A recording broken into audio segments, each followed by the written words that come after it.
Hey everyone, Linus here. Today we're diving into OBS Studio, the ultimate free and open source software for recording and streaming. Whether you're a budding content creator or a seasoned veteran, OBS has something for everyone. It's packed with features and incredibly versatile, making it the go-to choice for millions worldwide. We'll break down the interface, tools, and settings in an easy-to-understand way. From setting up your webcam and microphone, you can record your screen for tutorials, gameplay, or presentations, and live stream on platforms like Twitch, YouTube, and Facebook. Before we jump into the exciting world of OBS Studio, let's get it installed on your computer. Head over to the official OBS Studio website using your preferred web browser. Go to Google, key in OBS Studio, make sure to look for this URL, obsproject.com. Go to that and then you will see that OBS Studio supports Windows, Mac, and the Linux operating system. Choose the download link that corresponds with your operating system. So I'm going to choose Windows. Click on it and you'll be directed to the download page. So I'm here, I'm going to click on download and then I'm going to download installer. Once you're done, you will see thank you for downloading OBS Studio.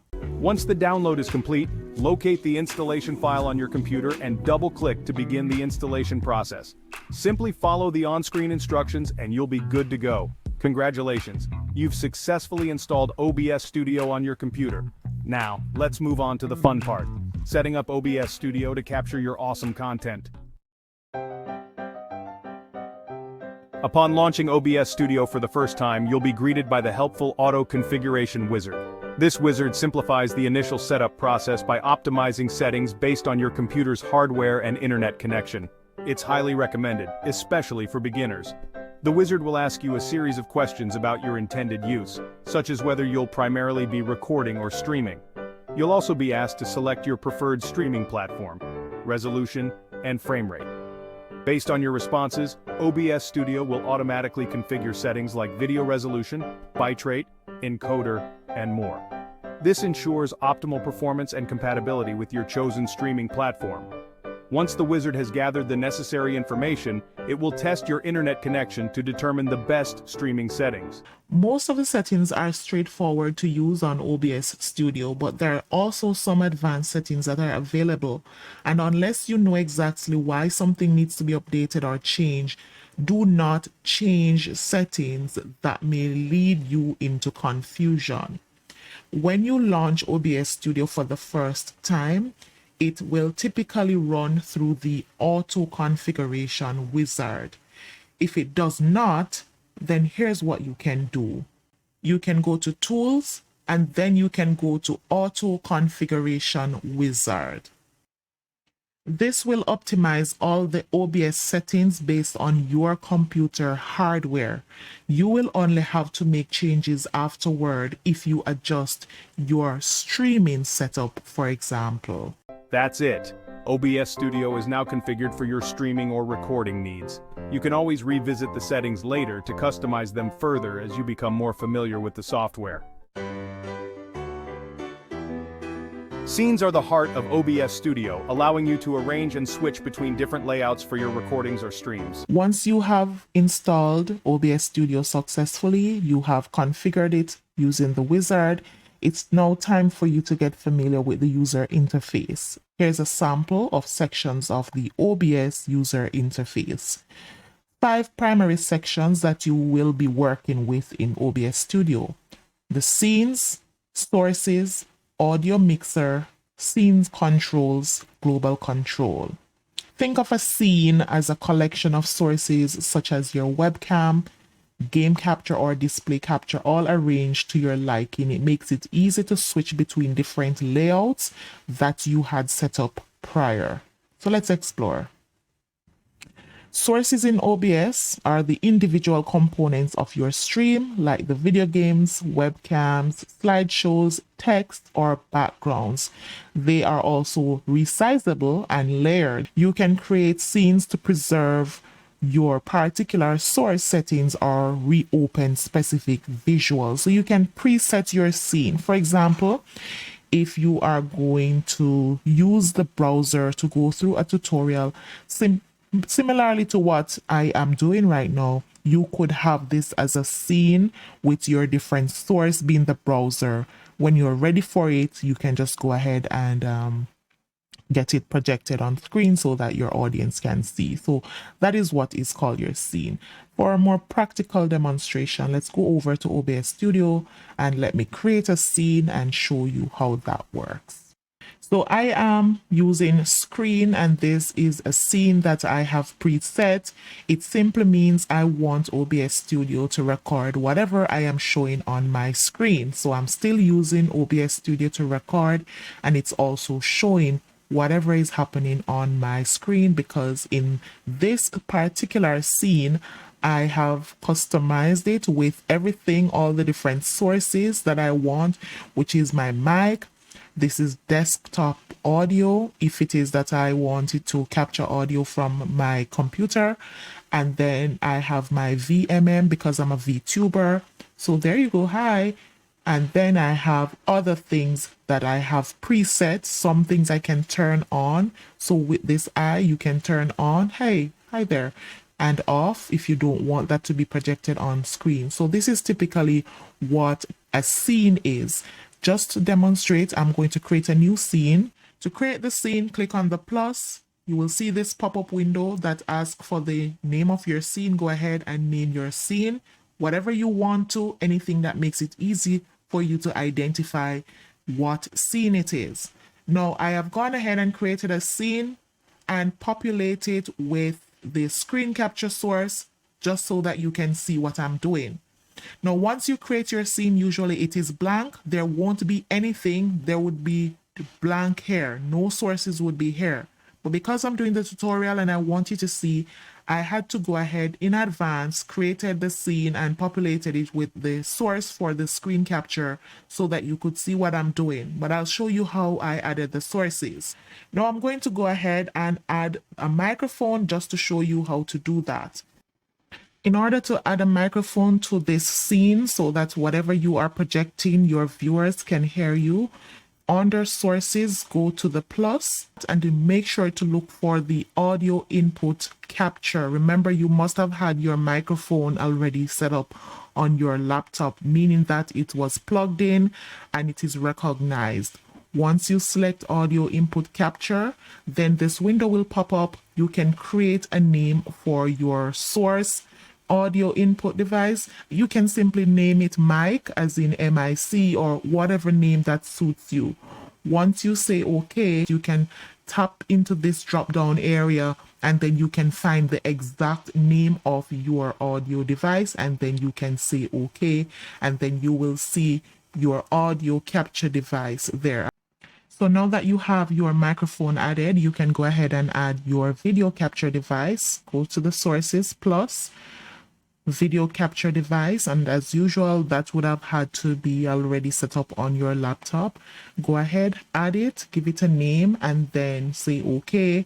And it's the same thing in the drop down. You will look for your video capture device and then it will be displayed. Now for me, this is my video capture device, and once you have added it, it might be big and spread across the screen as usual. Once you go to it, you can then resize it according to your desire, and any excess spaces that you might be seeing on it, for example, like this, what you can do is to hold down the Alt key on your computer, on your laptop, hold down on the Alt, and then on the left mouse, you just toggle this area. So Alt and left, right? Alt and left, Alt and left, and you can take out all the excess spaces. Then you can position your video wherever you want. Over time, you will get creative with doing this, just showing you the basics, because once you know the basics and then you navigate and play around with the platform, then you're able to do things on your own, lend creativity to what you are doing. So this is how you do that. You can pull this area to make your video capture bigger or smaller accordingly. Now to pull here, you do not have to hold down on the Alt key. You can just pull it without the Alt key. You only use the Alt key just to take out or to increase the spaces, the excess spaces that are not needed. But to resize, you don't need to hold down the Alt key. You just hold on to this area using the left side of your mouse. All right, so that's for your video capture. Now, what if you want to show your audience something on your screen, be it your browser, a window, a PowerPoint? You can go ahead and add a window capture. So once you go to the plus and go to window capture, as usual, you can give it your name, whatever name that suits you, and say OK. Now you will be taken to this window area. Once you tap into this area, you will see a list of all the windows that you have opened on your computer. You can then go ahead and select the one that you want to be displayed on your screen, and then you can say OK. In this setting also, you can either check whether you want your cursor, just as how you're seeing my cursor, you want it to be displayed or not. If you don't want your cursor to be displayed, then you can always take this off. Now you can adjust the setting for that by going to the properties. So I've added my window capture and it's a browser. And usually once you've added your window capture or anything that you have added, it will always be on top. And to shift this around, you can simply just use the left mouse to click on it and pull it wherever you want. Also, same thing, you can resize it, reposition it however you want. And if there's anything that is excess, and usually the browser would completely fill out the recording area, but if you want to make it smaller to make provision for your video capture, then you can do that. Reposition it however it suits you. Now it's on top of your video capture, if you notice that, because once you've added something, it's at the top. Just pull it down until it is positioned somewhere that you can see your avatar. So it's easy for you to do that because you're adding different layers, and so you can just shift it around to make whatever you want to be the more prominent one show. Also, you can turn off by doing that. So if you don't want your video to be there, you can just turn it off. Occasionally you can turn that on for emphasis, but you can go ahead and turn that off as well. So after you have resized your browser, maybe crop it out to take out any unnecessary information that you don't want to be projected on the screen, you may want to add a background to your screen so that it can completely fill out this recording area. You can go ahead and add a background by going to the plus and select image. Now you must have already saved your background image on your computer and you know exactly where to find it.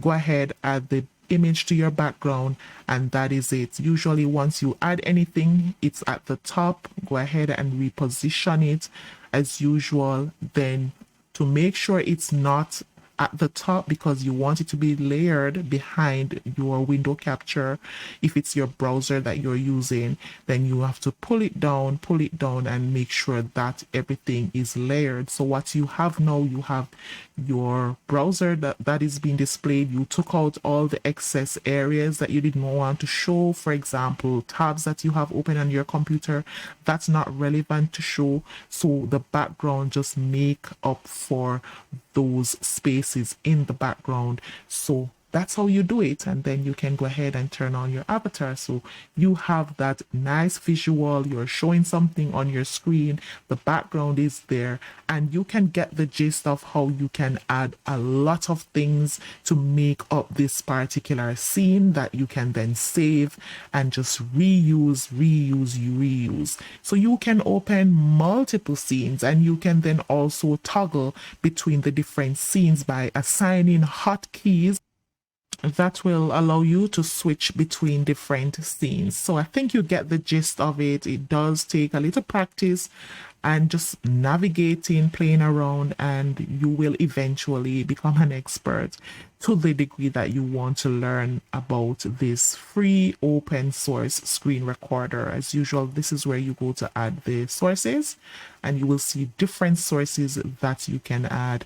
You can also, if for example you have many sources and you want to tidy up what you have, you can just highlight everything. You can tap into one area, hold down your shift key, and highlight the ones that you want. Right click on that, and then you can group the selected items.